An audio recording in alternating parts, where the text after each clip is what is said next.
Hi hello ನಮಸ್ತೆ, welcome back to my YouTube channel. So ಇವತ್ತು special ಅಂದರೆ ಮೊಟ್ಟೆ ಕೋಳಿ ಸಾಂಬಾರನ್ನ ಮಾಡ್ತಾಯಿದ್ದೀನಿ. ಸೊ ಭಾಳನೇ ಸ್ಪೆಷಲ್ ಅಂತಲೇ ಹೇಳ್ಬೋದು. ನನಗಂತೂ ಇದು ಮೊಟ್ಟೆ ಕೋಳಿ ಸಾಂಬಾರು ಭಾಳ ಇಷ್ಟ. ನಾಟಿ ಕೋಳಿ ಥರನೇ. ಸೊ ತುಂಬಾ ರುಚಿಯಾಗಿ ತುಂಬ ಸಖತ್ತಾಗಿರುತ್ತೆ ಅಂತಲೇ ಹೇಳ್ಬೋದು. ಸೊ ಹಾಗಿದ್ರೆ ನಾನು ಯಾವ ರೀತಿ ಮೊಟ್ಟೆ ಕೋಳಿ ಸಾಂಬಾರನ್ನ ಮಾಡ್ತೀನಿ ಅಂತೇಳಿ ನೋಡಿ. ಸೊ ತುಂಬ ಟೇಸ್ಟಾಗಿರುತ್ತೆ. ಮುದ್ದೆ ಜೊತೆಗಂತೂ ಒಳ್ಳೆ ಕಾಂಬಿನೇಷನ್ ಅಂತಲೇ ಹೇಳ್ಬೋದು. ಸೊ ಬನ್ನಿ ಸ್ಟಾರ್ಟ್ ಮಾಡೋಣ, ತಡ ಮಾಡೋದು ಬೇಡ. Welcome back to my YouTube channel. ನಾನಿಲ್ಲಿ ಒಂದು ಅರ್ಧ ಹೋಳು ತೆಂಗಿನಕಾಯಿನ, ಹಸಿ ತೆಂಗಿನಕಾಯಿನ ಈ ರೀತಿ ಸ್ಲೈಸ್ ರೀತಿಯಾಗಿ ಕಟ್ ಮಾಡಿ ಒಂದು ಹಂಚಿಗೆ ಹಾಕಿಬಿಟ್ಟು ಚೆನ್ನಾಗಿ ಫ್ರೈ ಮಾಡ್ಕೋಬೇಕು ಇದನ್ನು. ಸೊ ತುಂಬ ಚೆನ್ನಾಗಿ ಇದನ್ನು ಹುರ್ಕೊಳ್ಳಿ. ಸೊ ಹುರಿದ್ಬಿಟ್ಟು ಒಂದು ಪ್ಲೇಟಿಗೆ ಇದನ್ನು ಸಪ್ರೇಟಾಗಿ ತೆಗೆದುಬಿಡಿ. ಒಂದು 4-5 ಈರುಳ್ಳಿನ ಈ ರೀತಿ ಚಿಕ್ಕದಾಗಿ ಕಟ್ ಮಾಡಿ ಹಾಕ್ಕೊಂಡು ಅದೇ ಹಂಚಿಗೆ ಇದನ್ನು ಕೂಡ ಹುರಿದ್ಕೊಳ್ಳಿ. ಅದ್ರ ಜೊತೆಗೆ ಜವಾರಿ ಬೆಳ್ಳುಳ್ಳಿನೂ ಕೂಡ ಹಾಕಿದ್ದೀನಿ, ಒಂದು 4-5 ಗಡ್ಡೆ ಆಗೋವಷ್ಟು ಸುಲಿದ್ಬಿಟ್ಟು. ಸೊ ಅದನ್ನು ಕೂಡ ಈ ರೀತಿಯಾಗಿ ನೀಟಾಗಿ ಚೆನ್ನಾಗಿ ಹುರಿದ್ಕೊಳ್ಳಿ. ಸೊ ಈ ರೀತಿ ಒಂದೊಂದಾಗಿಯೇ ಹುರಿದ್ಬಿಟ್ಟು ಮಾಡೋದ್ರಿಂದ ಟೇಸ್ಟ್ ಮಾತ್ರ ಭಾಳ ರುಚಿಯಾಗಿರುತ್ತೆ ಸಾಂಬಾರು. ಸೊ ಅಷ್ಟೇ ಚೆನ್ನಾಗಿರುತ್ತೆ. ಸೊ ಇವಾಗ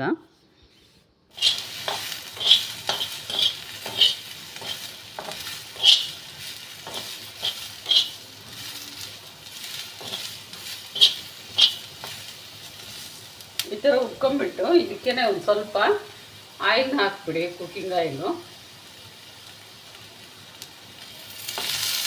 ಹಾಕ್ಬಿಟ್ಟು ಇದನ್ನು ಕೂಡ ಈ ರೀತಿಯಾಗಿ ಫ್ರೈ ಮಾಡಿ. ಆಯಿಲಲ್ಲೇ ಚೆನ್ನಾಗಿ ಫ್ರೈ ಮಾಡ್ಕೊಂಡಷ್ಟು ರುಚಿ ಜಾಸ್ತಿ. ಸೊ ಸೇಮ್ ನಾಟಿ ಕೋಳಿ ಸಾರು ಥರನೇ ಆಗುತ್ತೆ.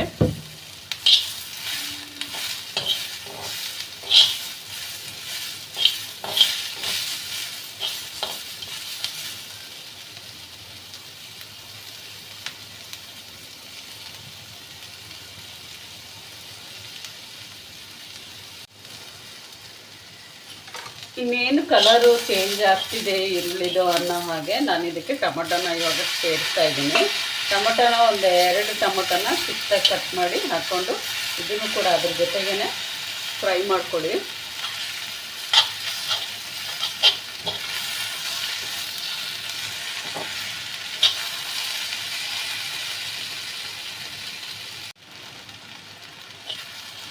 ಎಷ್ಟಿದು ಟೊಮೊಟೊ ಸ್ವಲ್ಪ ಸಾಫ್ಟಾಗಿ ಆಗಿದೆ ಅಂಥೇಳಿ ಗೊತ್ತಾದ್ಮೇಲೆ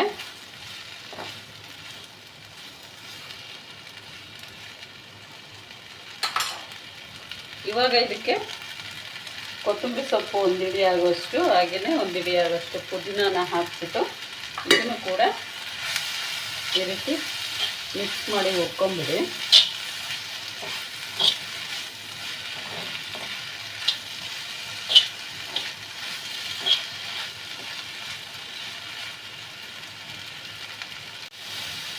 ಇದು ಇವಾಗ ಆಗಿದೆ. ಸೊ ಇದೇ ಒಂದು ಪ್ಲೇಟಿಗೆ ಇವಾಗ ತೆಗೆದುಬಿಡ್ತೀನಿ.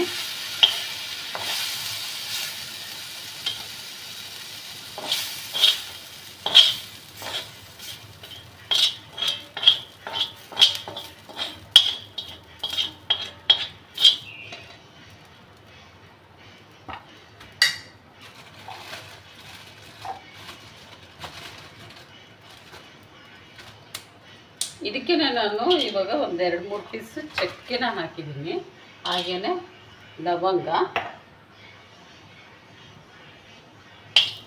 ಇದಿಷ್ಟು ಹಾಕಿ ಫ್ರೈ ಮಾಡ್ಕೊಳ್ಳಿ. ಹಾಗೆ ಸ್ವಲ್ಪ ಬಿಸಿ ಆದರೆ ಸಾಕಾಗುತ್ತೆ.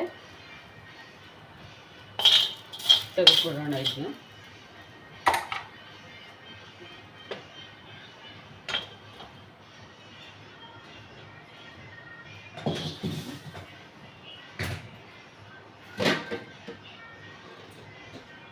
ನೆಕ್ಸ್ಟ್ ಇವಾಗ ಒಂದು ಪಾತ್ರೆನ ಇಟ್ಟಿದ್ದೀನಿ.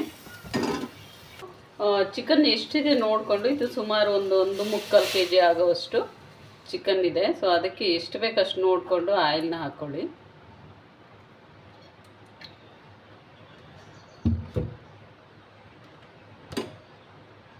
ಈ ಕಡೆ ಆಯಿಲ್ ಚೆನ್ನಾಗಿ ಕಾದಿದೆ. ಸೊ ನಾನೀಗ ವಾಶ್ ಮಾಡಿ ಇಟ್ಟಿದ್ದೀನಿ. ಸೊ ಇದನ್ನು ಇವಾಗ ಹಾಕ್ಕೋಣ. ಇವಾಗ ಆಯಿಲ್ ಚೆನ್ನಾಗಿ ಕಾದಿದೆ ಅಲ್ವಾ. ಇದಕ್ಕೆ ಈರುಳ್ಳಿಯಾಗಿ ಹಸಿಮೆಣಸಿಗೆ ಆಗಲಿ ಏನು ಕಟ್ ಮಾಡಿ ಹಾಕ್ತಾಯಿಲ್ಲ ನಾನು, ಬರೀ ಆಯಿಲ್ ಅಷ್ಟೇ. ಇದಕ್ಕೆ ಸ್ವಲ್ಪ ಉಪ್ಪು ಹಾಕ್ತಾಯಿದ್ದೀನಿ. ಹಾಕ್ಬಿಟ್ಟು ಇದನ್ನು ಕೂಡ ಮಿಕ್ಸ್ ಮಾಡ್ಕೊಳ್ಳಿ. ಹೀಗೆ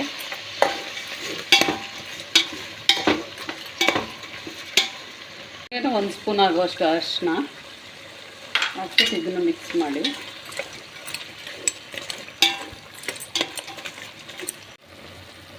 ಇವಾಗ ನಾನು ಇದಕ್ಕೆ ಅಚ್ಚಕಾರದ ಪುಡಿ ಸೇರಿಸ್ತಾ ಇದ್ದೀನಿ. ಇಲ್ಲಿ ಒಂದು 2 ಸ್ಪೂನ್ ಆಗುವಷ್ಟು ಸೇರಿಸ್ಬಿಟ್ಟು ಮಿಕ್ಸ್ ಮಾಡೋಣ.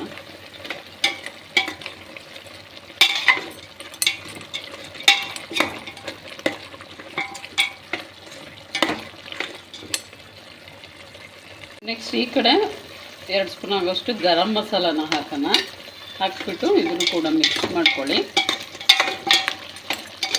ಈ ಗಟ್ಟಿ ಕೋಳಿಗೆ ಏನಂತ ಹೇಳಿದರೆ ತುಂಬ ಚೆನ್ನಾಗಿ ಬೇಯಬೇಕಿದು. ಸೊ ಸ್ವಲ್ಪ ಜಾಸ್ತಿ ಟೈಮ್ ಹಿಡಿಯುತ್ತೆ. ಹಾಗಾಗಿ ಒಂದು ಸ್ವಲ್ಪ ನೀರು ಹಾಕ್ಬಿಟ್ಟು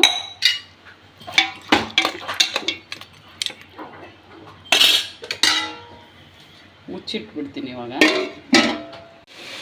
ಏನು ನಾವು ಹುರಿದಿಟ್ಕೊಂಡಿರೋದು ಇದು ಕಂಪ್ಲೀಟಾಗಿ ತಣ್ಣಗಾಗಿದೆ. ಇದನ್ನು ಮಿಕ್ಸಿ ಜಾರಿಗೆ ಹಾಕೋಣ. ಮಿಕ್ಸಿ ಜಾರಿಗೆ ಹಾಕಿದ್ದೀನಿ. ಇದಕ್ಕೆ ನಾನು ಒಂದು 2 ಸ್ಪೂನ್ ಆಗೋವಷ್ಟು ಅಚ್ಚಕಾರದ ಪುಡಿನ ಸೇರಿಸ್ತಾ ಇದ್ದೀನಿ.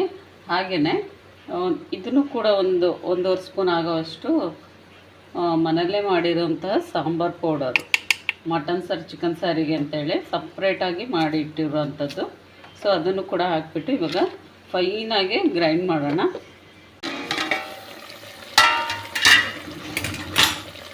ಇದು ನೋಡಿ, ಇನ್ನೂ ಚೆನ್ನಾಗಿ ಇದು ಬೇಯಬೇಕು. ಕುಕ್ಕರಲ್ಲಾದರೆ ಒಂದು 3ರಿಂದ 4 ವಿಷಲ್ಲು ಕೂಗಿಸ್ಬಿಡಿ. ಸೊ ನಾನು ಪಾತ್ರೆಗೆ ಮಾಡ್ತಿರೋದ್ರಿಂದ ಇದನ್ನು ಇನ್ನೂ ಚೆನ್ನಾಗಿ ಬೇಯಿಸ್ತೀನಿ. ಪಾತ್ರೆಯಲ್ಲಿ ಮಾಡೋದು ಏನಾಗುತ್ತೆ ಅಂತ ಹೇಳಿದ್ರೆ ಉಪ್ಪು ಖಾರ ಚೆನ್ನಾಗಿ ಹಿಡಿಯುತ್ತೆ. ಹಾಗಾಗಿ ನಾನು ಪಾತ್ರೆಗೆ ಮಾಡೋದು. ಸೊ ಇನ್ನೂ ಒಂದು 10 ನಿಮಿಷ ಬೇಯ್ದು. ಇಲ್ಲಿ ನೋಡಿ, ಇದು ಚೆನ್ನಾಗಿ ಬೆಂದಿದೆ ಇವಾಗ. ಸೊ ಇದಕ್ಕೆ ಇವಾಗ ನಾನು ರುಬ್ಬಿಟ್ಟಿರೋ ಅಂತಹ ಮಸಾಲೆನ ಸೇರಿಸ್ತೀನಿ. ಇದರಲ್ಲೂ ಕೂಡ ತುಂಬ ಚೆನ್ನಾಗಿ ಕುದಿಬೇಕು, ಹಾಗೆಯೇ ಬೇಯಬೇಕು ಕೂಡ. ನನಗೆ ಚಿಕನ್ ಸಾರು ಮಟನ್ ಸಾರೆಲ್ಲ ಈ ಥರ ಕೆಂಪಗಿರಬೇಕು ಸಾಂಬಾರು, ಆವಾಗಲೇ ನನಗೆ ಇಷ್ಟ ಆಗೋದು. ಇವಾಗ ಸ್ವಲ್ಪ ನೀರು ಹಾಕ್ಬಿಟ್ಟು ಉಪ್ಪು ಹಾಕ್ಬಿಟ್ಟು ಇಟ್ಟಿದ್ದೀನಿ. ಇದೊಂದು ಸ್ವಲ್ಪ ಟೈಮ್ ಕುದಿಲಿ. ಇವಾಗ ಮೊಟ್ಟೆನೆಲ್ಲ ಇದಕ್ಕೆ ಹಾಕ್ಬಿಡಿ. ಸೊ ಫೈನಲಾಗಿ ಅದೆಲ್ಲ ಸಾಫ್ಟಾಗಿ ಬೆಂದ ಮೇಲೆ, ಚಿಕನ್ನೆಲ್ಲ ಬೆಂದ ಮೇಲೆ ನಾವು ಇದನ್ನು ಹಾಕಬೇಕಾಗುತ್ತೆ. ಸೊ ಯಾಕಂತ ಹೇಳಿದ್ರೆ ಇದು ಬೇಗನೆ ಬೇಯುತ್ತೆ. ಹಾಗಾಗಿ ಒಳ್ಳೆ ಘಮ ಬರ್ತಾಯಿದೆ. ಒಳ್ಳೆ ನಾಟಿ ಕೋಳಿ ಸ್ಟೈಲಲ್ಲೇ ಮಾಡಿರೋವಂಥದ್ದು. ಮೊಟ್ಟೆನ ಹಾಕಿದ ಮೇಲೆ ಗೂರಾಡಕ್ಕೆ ಹೋಗಬೇಡಿ, ಹಾಗೆಯೇ ಬಿಟ್ಟುಬಿಡಿ. ಅದು ಅಲ್ಲೇ ಚೆನ್ನಾಗಿರುತ್ತೆ. ಸೊ ನೋಡಿದ್ರಲ್ವ, ನಾಟಿ ಕೋಳಿ ಸಾರು ರೀತಿಯಲ್ಲೇ ಮೊಟ್ಟೆ ಕೋಳಿ ಸಾಂಬಾರನ್ನ ತುಂಬಾ ಟೇಸ್ಟಾಗಿ ರುಚಿಯಾಗಿ ಯಾವ ರೀತಿ ಮಾಡ್ಕೊಳ್ಳೋದು ಅಂತೇಳಿ. ಸೊ ಇದು ಮುದ್ದೆಗೆಲ್ಲ ಭಾಳನೇ ಚೆನ್ನಾಗಿರುತ್ತೆ. ರಾಗಿ ಮುದ್ದೆ ಮಾಡ್ಕೊಂಡು ಊಟ ಮಾಡಿದ್ರಂತೆ ಊಟ ಕಂಪ್ಲೀಟ್ ಅಂತಲೇ ಹೇಳ್ಬೋದು. ಸೊ ನೆಕ್ಸ್ಟ್ ಲೆವೆಲ್ಲಿ ಮತ್ತೆ ಸಿಗ್ತೀನಿ ಫ್ರೆಂಡ್ಸ್. ಟೇಕ್ ಕೇರ್, ಎಲ್ರಿಗೂ ಬಾಯ್.